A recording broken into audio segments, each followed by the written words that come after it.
എൻ്റെ ഈ കയ്യിലുള്ള ഈ ഒരു വാച്ചിന് 5 ലക്ഷം രൂപ ഞാൻ കൊടുത്തെന്ന് പറഞ്ഞാൽ ഞങ്ങൾ വിശ്വസിക്കുമോ? ഞങ്ങൾ വിശ്വസിക്കണം. ഞാൻ പറഞ്ഞുതരാം എന്താ കാരണം എന്നുള്ളത്. ഞാൻ പറഞ്ഞിട്ട് എങ്ങനെയാണ് എനിക്ക് ഈ ഒരു 12,000-ഓളം ആമസോണിൽ വില വരുന്ന ഈ ഒരു വാച്ചിന് 5 ലക്ഷത്തോളം ഞാൻ വില കൊടുക്കേണ്ടി വന്നതെന്നുള്ളത്. 2024 ഒരു 200K അക്കൗണ്ട് ഉണ്ടായിരുന്നു. അതിൽ ഏകദേശം 7K പ്രോഫിറ്റിലാണ് അക്കൗണ്ട് നിൽക്കുന്നത്. ഞാനത് വിഡ്രോവലിന് വെയിറ്റ് ചെയ്തുകൊണ്ടിരിക്കുകയാണ്. അപ്പോഴാണ് എനിക്ക് ഇങ്ങനത്തെ ഒരു ഞാൻ കുറച്ചൊക്കെ ആക്ടിവിറ്റി കാര്യങ്ങളൊക്കെ ചെയ്യുന്നതുകൊണ്ട് തന്നെ എനിക്ക് ഇങ്ങനത്തെ ഒരു ആക്ടിവിറ്റി ട്രാക്കിംഗ് ആയിട്ടുള്ള ഇങ്ങനത്തെ ഒരു വാച്ച് വാങ്ങുന്ന എനിക്കൊരു പൂതി. അങ്ങനെയാണ് ഞാൻ ഈ ഒരു വാച്ച് കാണുന്നതും അതെടുക്കാമെന്ന് വിചാരിക്കുന്നത്.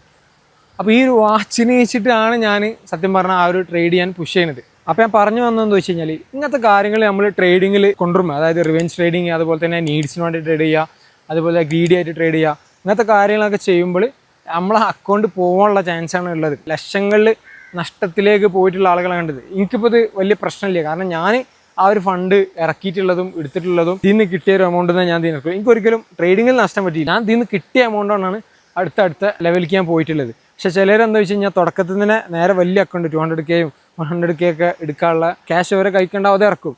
അതുപോലെ തന്നെ നേരെ വലിയ ക്യാപിറ്റൽ അവരുടെ അക്കൗണ്ടിൽ ഇടും. അങ്ങനെയൊക്കെ പുഷ് ചെയ്യണവരുണ്ട്. ഒരിക്കലും വലിയ ക്യാപിറ്റൽ നിങ്ങൾ പ്രോപ്പറായിട്ട് സ്ട്രാറ്റജിയോ കാര്യങ്ങളില്ലാതെ ഇടാൻ പാടില്ല. അത് വേറെ.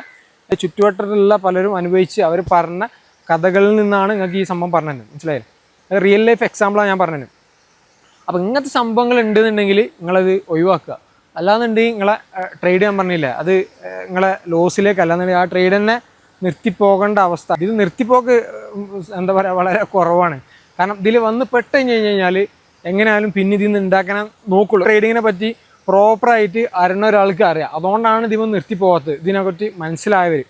അപ്പോൾ ഈ ഒരു സംഭവം പ്രോപ്പർ അല്ല എന്നുണ്ടെങ്കിൽ ഇതിന് നേരെ ഒരു ഓപ്പോസിറ്റുള്ള ഒരു വശംപാടുണ്ട്. ഇതിൽ കൂടുതൽ ആളുകളും ഫെയിൽ ആവണം എന്നുള്ളത് ക്യാപിറ്റൽ ഇല്ലാത്തതുകൊണ്ടോ, പ്രോപ്പറായിട്ട് ഇത് എന്താ പറയുക സിസ്റ്റം ഇല്ലാത്തതുകൊണ്ടോ, സ്ട്രാറ്റജി ഇല്ലാത്തതുകൊണ്ടോ ഒന്നുമല്ല. മൈൻഡ് സെറ്റ് പരമായിട്ടുള്ളൊരു ഗെയിമാണിത്. അത് പ്രോപ്പർ അല്ല എന്നുണ്ടെങ്കിൽ ഞാൻ പറഞ്ഞില്ലേ, ഇതിൽ ആ ഒരു വ്യക്തിക്ക് നിലനിൽപ്പുണ്ടല്ലോ. ഇപ്പോൾ ഈവൻ ഞാനാണെന്നുണ്ടെങ്കിൽ തന്നെ ഇപ്പം എനിക്ക് ഓക്കെ ആണെന്ന് വിചാരിച്ചിട്ട് നാളെ ഒരു പക്ഷേ എൻ്റെ മൈൻഡ് സെറ്റ് കാര്യങ്ങളൊക്കെ വീക്ക് ആവുകയാണെന്നുണ്ടെങ്കിൽ എനിക്കിതിൽ നിലനിൽപ്പുണ്ടാവില്ല. ഞാൻ ഇതിൽ വിശ്വസിക്കുന്നത് എന്താ വെച്ച് കഴിഞ്ഞാൽ മെയിൻലി നമ്മളെ മൈൻഡ് സെറ്റും സൈക്കോളജി കാര്യങ്ങളൊക്കെയാണ് ഇതിൽ വർക്ക് ആവണമെന്നുള്ളതാണ് ഞാൻ മനസ്സിലാക്കിയിട്ടുള്ളത്.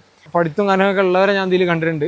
അവർ ലോസിലേക്ക് പോകുന്നത് പഠനമോ കാര്യമല്ലാന്നുണ്ടെങ്കിൽ സിസ്റ്റോ കാര്യങ്ങളൊന്നും ഇല്ലാത്തതുകൊണ്ടല്ല, ഈ ഒരു സംഭവം കൊണ്ടാണ്. അപ്പം നല്ലപോലെ ട്രേഡ് ചെയ്യുക, ഉഷാറാവട്ടെ. അപ്പോൾ അടുത്തൊരു വീഡിയോയിൽ നമുക്ക് വീണ്ടും കാണാം.